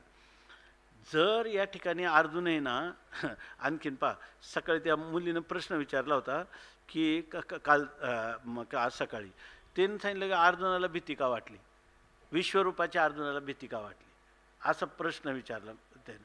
मग अर्जुनाला विश्वरूपाची भीती का वाटली याचा थोडक्यात आता आपण चिंतन करू. तिला 4-5 वाक्य सांगितलं, तिला ते कळलं पण पटलं पण. ते काय आहे की अर्जुनाला भीती का वाटलं, द्वैताद्वयी भयं भवती. आहे की नाही. विश्वरूप वेगळं आणि मी वेगळं वाटलं म्हणून त्याला भीती राहिली. बरोबर आहे की नाही. आणि ती भीती काय घालण्यासाठी परमात्म्याने काय केलं, ह्या उपासना कांडामध्ये सगुण साकार किंवा सगुण निराकार कोणतंही रूप आपल्याहून भिन्न आहे किंवा तत्वसुद्धा आपल्याहून भिन्न आहे असा जोपर्यंत त्या जीवात्म्याचा निश्चय असतो तोपर्यंत त्याची भयातून मुक्तता होत नाही. त्यासाठी त्याला उपाय एकच आहे की जे आपल्याला भय दाखवण्याला आलेलं आहे ते भय नसून ते माझं स्वरूप आहे, ते माझा आत्मा आहे. नुसता तो आत्मीय म्हटलं तरी भय दुःख कमी होतं. मला वाटतं कोणतरी करपात्री स्वामींनी किंवा रामतीर्थांनी एक दृष्टांत दिलेला आहे. 2 भावंड संध्याकाळच्या वेळेला खेळत होते घरामध्ये. आई कामात होती आणि त्यांना काय वाटलं, त्या भावाला लहर आली की जी लहान बहीण आहे तिला भीती दाखवायची. त्यांनी काय केलं, वाघाचं कातडं पांघरलं. वाघाचं कातडं पांघरलं आणि तो एकदम वाघाची डरकाळी फोडली. ती खेळता खेळता ती बहीण घाबरली आणि बहीण घाबरल्याबरोबर तिनं काय केलं, त्या बहिणीनं डोळे पांढरे करायला लागली. मग याला लक्षात आलं की अरे ही खूपच घाबरली. मग त्यांनी काय केलं, त्या बहिणीच्या जाऊन गळ्यात पडला. म्हणला ताई भिली की नाही तू? भिली म्हणल्याबरोबर अरे मला फसवतो दादा, त्याला एक थप्पड मारून ती त्याच्या गळ्यात पडली. ऐकी नाही. कारण का, जोपर्यंत तिला वाघ वाटत होता, आपल्याहून भिन्न वाटत होता, हा तर आपला काय भाव आहे. जर आत्मसंबंधी कळलं तरीसुद्धा मनुष्याला त्या ठिकाणी भयाची भावना विरळ व्हायला लागते. तर आपणच आहोत असं जर सुस्वरूपाचं ज्ञान झालं, सांगाड्या भीती कोणाची, त्याला भीतीच राहणार नाही. तेव्हा त्यासाठी भगवंताला काय वाटलं की अरे अर्जुनाचं द्वैत जे आहे ते मावळणं आवश्यक आहे. आणि त्यासाठी भगवंतानी काय केलं की त्याला ऐक्याचं ज्ञान व्हावं, म्हणजे कोणत्याही ह्या तत्त्वज्ञानाच्या प्रवाहात, म्हणून ज्ञानकांडाला आरंभ केला आहे. इतकं की फक्त 12 श्लोक 12व्या अध्यायाचे आले, मला तो 12व्या का 13व्या श्लोकापासून लगेच ज्ञानकांडाला आरंभ होतो. ज्ञानी भक्ताची लक्षणं म्हणजेच ज्ञानाचं स्वरूप वर्णन करायचं झालं किंवा अधिकारी म्हणा किंवा लक्षण सिद्ध पुरुषाची लक्षणं म्हणा, या रूपाने 13, 14 आणि 15वा अध्याय झालं. आणि मग अर्जुनाचं भय गेलं का नाही, पूर्णपणे गेलं. त्याच्यातही काय थोडंफार जर प्रतिबंध असतील त्याच्या निवृत्तीसाठी 16, 17 अध्याय सांगितलं. अर्जुन सरळ काय म्हणतो, नष्टो महा स्मृतिरलब्धा त्वत्प्रसादान मयाच्युत स्थितोस्मी गतसंदेह करिष्ये वचनम तव. अशा प्रकारची स्थिती त्याला प्राप्त झाली. इथं भगवंताची मात्र फारच किविलवाणी स्थिती झालेली माऊली वर्णन करतात की आपुली या मना बरवी आणि असमायी गोठी जीवी ते कवनेशी चावळावी जरी ऐक्य झाले. आणि या काकुळती जनार्दने अन्योपदेशाचे नि हातासने बोला माझी मन मने आलिंगू सरले.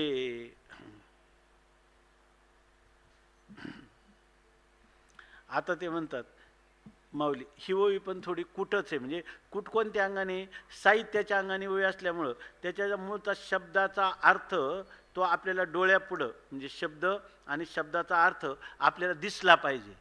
व्यवहारातला जरी असला तरी व्यवहारातला दिसला पाहिजे, बरोबर आहे की नाही. आणि सिद्धांताचा असला तरी सिद्धांतात दिसला पाहिजे. किंवा दृष्टांत आणि सिद्धांतामध्ये असणारं साम्य कसं आहे हेच कळलं पाहिजे. हे इतकं म्हणावं असं कळत नाही. आपण थोडा प्रयत्न करून उद्या परत पाहूया. या काकुळती जनार्दने अन्योपदेशाचे नि हातासने बोला माझी मन मने आलिंगू सरले. याचे 2 प्रकाराने अर्थ दिसतात, पण आपण आणखी उद्या थोडं चिंतन करू. सध्या एवढा पहा, जनार्दने वास्तविक हा परमात्मा काय आहे, जनार्दन आहे. अर्ध धातूचे 2 अर्थ आहेत. एक अर्ध येते म्हणजे त्याला ठार मारणं, नाश करणं, असा अर्ध धातूचा. दुसरा अर्ध धातूचा आहे रक्षण करणं, संरक्षण करणं. हा जनार्दन आहे. म्हणजे हा काय आहे, संरक्षण करता. आणि त्या संरक्षण करता परमात्म्याला काय झाले, या जनार्दन या काकुळती असा असणारा सर्वांचं संरक्षण करणारा परमात्मा, पण त्याला ह्या गोष्टीमुळं किंवा ह्या प्रसंग त्याच्यावर ओढवल्यामुळं त्याला काकुळतीला यावं लागलं. या काकुळती जनार्दने. मग त्यांनी काय केलं, याच्यातून सुटका कशी आहे, तो भगवान आहे. ज्ञान हे त्याच्या षड्गुण ऐश्वर्यामध्ये तो काय इतरांसाठी त्याला उत्तम प्रज्ञा संपादन नाही करावं लागेल, तो ज्ञान घन आहे. आहे की नाही. मग त्याला लगेच सुचलं आणि त्यांनी काय केलं, अन्योपदेशाचे काय हातासने, त्या भगवंताजवळ काय हातवटी आहे. मग तो म्हणला जर असं याला ब्रह्मविद्या सांगता सांगता हा जर स्वरूपाची एकरूप झाला तर असा प्रसंग माझ्यावर ओढवेल, आहे की नाही. बरोबर आहे ना. बरं इथं काय आहे, त्याच्या माझ्यावर ओढवेल तर तो सगळ्या लोकांवरही ओढवेल का नाही. सगळ्या लोकांवर म्हणजे जे जे ज्ञानवान पुरुष आहेत ते तद्रुपतेला प्राप्त होतील. तर मला त्यांच्याबरोबर किंवा त्यांना माझ्याबरोबर किंवा ज्ञानोत्तर प्रेम लक्षण भक्तीचा हा जो राजमार्ग प्रवाहित होत आहे, ह्या मार्गावर काय पडेल, याला कायमचा खंड पडेल, ऐक नाही. या काकुळती श्री जनार्दने. मग देवाने काय युक्ती केली, अन्योपदेशाचे नि हातासने. हातासन म्हणजे त्याच्या ठिकाणी असणार एक चातुर्य किंवा हातोटी. भगवंताची हातोटी काय केली मग त्यांनी, तून मी एक, मी तू एक नाही सांगत बसले. अन्योपदेशाचे नि, तू वेगळा मी वेगळा आणि मी तुला उपदेश करीत आहे, अशा प्रकाराने मी तुझ्याशी संवाद साधित आहे, ह्या हातोटी ठेवली. आणि त्या अन्य उपदेशा एक म्हणजे परस्पर एकमेकाशी संवाद साधित आहे, ह्या हातोटीनं परमात्म्याने काय केलं, बोला माझी मन मने आलिंगू सरले. बोलायचं, पण बोलता बोलता भगवान काय करत होते, मूलभूत सुखाचा स्रोत आनंद तोच अनुभवित होते. परंतु कुठं अनुभवित होते, आपल्या स्वरूप महिमेतला नाही तो. बोला माझी, बोलण्यामध्ये बोलण्याच्या निमित्ताने भगवान काय करत होते, आपल्या मनाने त्याच्या मनाला आलिंगन देण्यासाठी सरले, प्रवृत्त झाले. असं आलं का लक्षात. दुसरा अर्थ याचा असा आहे म्हणजे असं करावा याचा अर्थ. त्याला प्रमाण काय आहे माहीत नाही, पण असा जे आत्तापर्यंत चिंतन केलं याच्यातून असा एक भाव निघतो तो चांगलं बघा. बोला माझी, बोलण्याच्या निमित्ताने मनामध्ये मनाला म्हणजे भगवंताच्या मनाने अर्जुनाच्या मनाला आलिंगू सरले, म्हणजे आलिंगन देण्यास प्रवृत्त झाले. बरोबर का नाही. आलिंगनही पण देत होते की नाही आणि बोलतही होते की नाही. आलिंगनाच्या निमित्ताने एक होते का नाही. आणि एक त्यांची एकरूपता, त्याला एकरूपतेचा अनुभव घेतल्यानंतर बरोबर आहे ना, कल्पित द्वैतात संवादही करीत होते की नाही.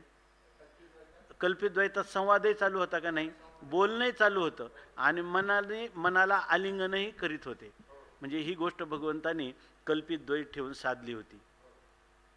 याचा अर्थ ते द्वैत सत्य होतं असं नाही. आणि दुसरा भाव याच्यातला, बोला माझी, बोलण्यामध्ये मनाने जर बोलता बोलता जर आपण अर्जुनाचं मन आणि आपलं मन जर ऐक्य भावाला प्राप्त झालं तर त्या ठिकाणी हा आनंद भोगता येईल का. मग आता जर त्याला जर आपण आलिंगन दिलं आणि ऐक्य भावाला प्राप्त झालो तर आपलं संवादाचं सुख संपलं.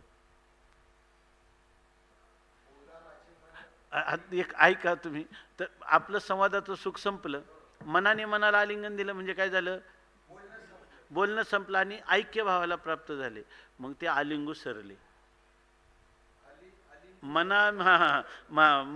मनाला आलिंगन देऊन त्याच्याशी ऐक्य भावापासून काय झालं, बाजूला झालं. अरे हे तर नको व्हायला, हे नको व्हायला. कारण आपल्याला अजून काय करायचंय, अर्जुनाच्या बरोबर संवाद साधून त्या रूपाने अर्जुन पडिये हे गोडी नासेल हान, म्हणून बोल मना माझी म्हणे आलिंगू सरले. आलिंगन करण्यापासून हा भाव श्रेष्ठ वाटतो. कारण तो मना माझी मन आलिंगू सरले म्हणजे आलिंगन देण्याला प्रवृत्त झालं. त्याच्यामध्ये आपल्याला असं चिंतनचा विस्तार करावा लागतो की त्या ठिकाणी कल्पित द्वैतानं वास्तव अद्वैत. आलिंगू सरले म्हणजे आलिंगन झालं म्हणजे वास्तव अद्वैतात आहे, ऐका. आणि बोला माझी म्हणजे कल्पित द्वैत आहे. असं दोन्ही ऐक्य सुख न बिघडता, ऐक्याचे मुद्दल तरी न ढळे, साजेरेपणाचा लाभ तरी मिळे, स्वतरंगाचे मुकळे तरुंबका पाणी, असं झालं. पण इथं चालू जे प्रकरण आहे ना, ह्या प्रकरणाची संगती हा भाव काढून लागत नाही. ह्या प्रकरणाची संगती आता हा दुसरा जो भाव आहे त्यांनी अधिक लागते आणि सरळ अर्थ तसा होऊ पण शकेल. असं कोणताही घ्या, काही हरकत नाही. पुंडलिक वरदा हरी विठ्ठल श्री ज्ञानदेव तुकाराम ज्ञानेश्वर महाराज की जय.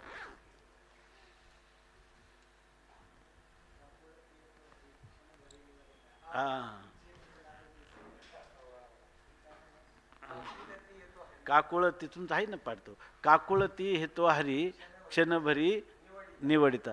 जर समजा तो परमात्मा थोडा वेळ जर बाजूला वळती पाठवण्यासाठी मित्राला पाठवलं किंवा त्याला पाठवलं तर बरं ना, तो काकुळतीला येतो, मला नका ना पाठवू की ते हे करायला का वळती आणण्यासाठी पाठवू नका, मला क्षणभर देखील तुमच्या वाचून करमत नाही. पुढं तुमची मज लागली सवे, तुमची मला काय आहे काय आहे सवय लागलेली आहे. तुम्ही ठाईचे गडी नो, तुम्ही माझे खरे नेहमीचे गडी आहेत, म्हणजे तुम्हाला मी सोडून राहू शकत नाही असं आहे का. ठाईचे नवे नवे गडी, मी काय नवे, हा नवे गडी न हो ठाईचे. आता तुमचं माझा हा काय तत्कालिक स्वरूपाचा संबंध नाही, आपला नित्य संबंध आहे, तुमचा संबंध मला सुटत नाही असं. पुढं हां हां मला दुसरी लोक भरपूर बोलावणारी आहेत ऐके नाही, परंतु ते मला काय आवडत नाही. मग ते म्हणजे ते जे कोणी विषयी पामर जिज्ञासू जपी तपी हे जरी मला बोलावत असले तर मला ते काय आवडत नाही. मला आवडतं कोण, तुम्हीच मला सर्व आवडतं का, तुमची मज लागली सवे. पुढं भाविके त्यांची आवडी मोठी, तुका म्हणे मिठी घाली जिवे. तुम्ही भाविक आहात आणि मला सगळ्यात आवड कोणात आहे, सर्वात अति प्रीती माझी भाविकांवर आहे की नाही. भाविके त्यांची आवडी मोठी आणि घाली मिठी, तुका म्हणे मिठी घाली जिवे असं म्हणून भगवान त्यांना मिठी घालतात, आलिंगन देतात असं. हेच प्रमाणे ना तुकाराम महाराजांनी सरळ भाषेत सोप्या भाषेत सांगितलं, माऊलींनी साहित्यिक भाषा. जेवढा हा बुद्धीला ताण देऊन साहित्यशास्त्राला वेदांतशास्त्राच्या प्रक्रिया जतन करीत करीत काय पडत आडखळत उभं राहत कसं तरी आपण उभं राहिलं, ते तुकाराम महाराजांनी 4 चरणात